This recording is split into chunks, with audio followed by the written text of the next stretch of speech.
Welcome to Anu's family kitchen. இன்னைக்கு என்ன பார்க்க போறோம்னா சிக்கன் கிரேவி எப்படி செய்யலாம்னு பார்க்கலாம் வாங்க. தேவையான பொருட்கள்: வெங்காயம், தக்காளி, இஞ்சி பூடு பேஸ்ட்டு, மல்லித்தூள், மிளகாத்தூள், கரம் மசாலா, சிக்கன் தூள். சிக்கன் தூள் நமக்கு பிடிச்ச பிராண்ட் எடுத்துக்கலாங்க. தாளிக்கிறதுக்காக பட்டை, சோம்பு, அன்னாச்சிப்பூ. ஒரு கடாய் பற்ற வச்சுட்டு ஆயில் விட்டுக்கலாம். ஆயில் சூடேறினோடனே 2 ஸ்பூன் கடுகு சேர்த்துக்கலாம்.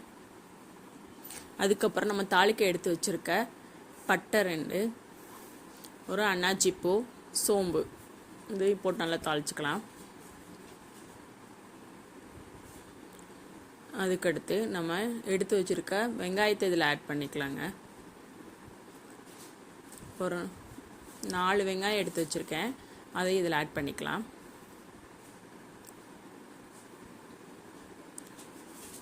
ஒரு கிலோ சிக்கனுக்கு 4 பெரிய வெங்காயம் எடுத்துருக்கேங்க. உங்களுக்கு கிரேவி இன்னும் நிறைய வேணால் இன்னொரு வெங்காயம் கூட ஆட் பண்ணிக்கலாம். வெங்காயம் போட்டு நல்லா பொன்னிறமாக ஆகிற அளவுக்கு வதக்கிக்கலாம்.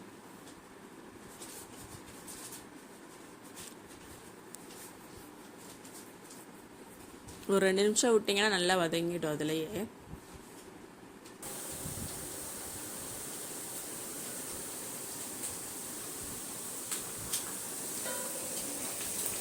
பாருங்கள், நல்லா வதங்கியிருக்கு. இன்னும் கொஞ்சம் கூட லைட்டாக வதங்கட்டும்.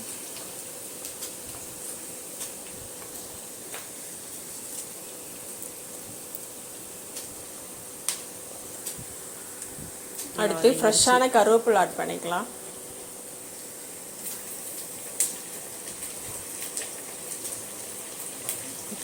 கருவேப்பிலை ஃப்ளேவர் நல்ல மணமாக இருக்கும். இதில்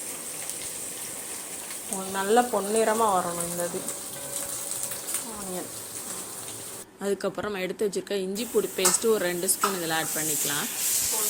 அதுவும் போட்டு நல்லா வதக்கிக்கலாம். கீழே அடி பிடிக்காத அளவுக்கு நல்லா கிளறி விட்டுக்கோங்க. நல்லா பச்சை வாசனை போகிற அளவுக்கு நல்லா வதக்கிக்கலாம்.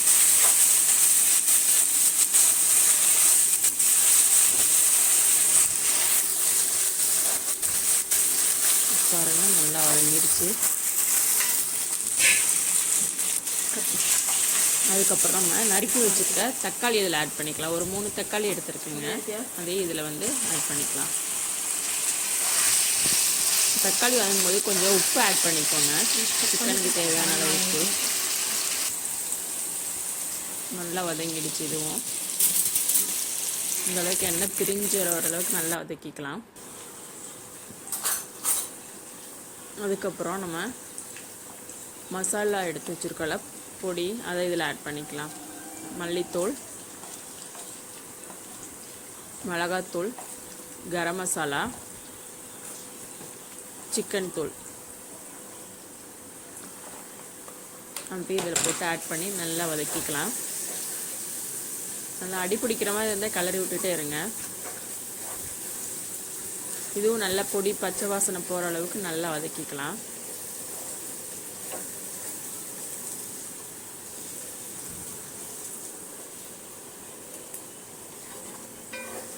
நல்லா வதங்கி வருது.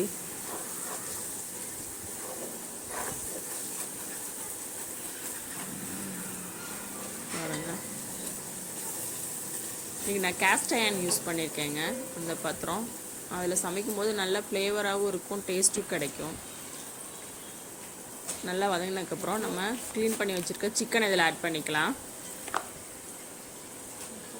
நான் 1 கிலோ சிக்கன் எடுத்திருக்கேன், அதை இதில் ஆட் பண்ணிக்கலாம்.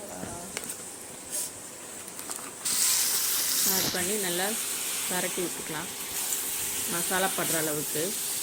இதில் தண்ணியே ஆட் பண்ணுறது இல்லைங்க, சிக்கன்லேருந்து வர தண்ணியே போதுமானதாக இருக்கும். ஒரு மூடி போட்டு அப்பப்போ மூடி போட்டு எடுத்து கிளறி விட்டுக்கிட்டே இருக்கலாம். பாருங்கள், மூடி எடுத்ததுக்கப்புறம் தண்ணி அதிலே லைட்டாக விட்டுருக்கு. உங்களுக்கு இன்னும் கொஞ்சம் தண்ணியாக வேணும்னா 1 டம்ளர் தண்ணி கூட ஆட் பண்ணிக்கலாம்.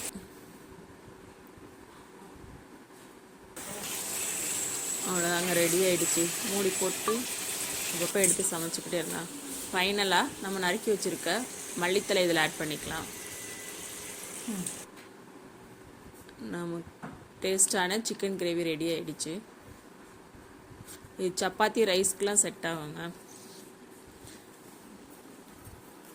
பாருங்க டேஸ்டான சிக்கன் கிரேவி. நீங்களும் இதை வீட்டில் ட்ரை பண்ணி பாருங்கள். இந்த வீடியோ பிடிச்சிருந்தா லைக் பண்ணுங்கள், ஷேர் பண்ணுங்கள், சப்ஸ்கிரைப் பண்ணுங்கள், மறக்காமல் கமெண்ட் பண்ணுங்கள். Thanks to all.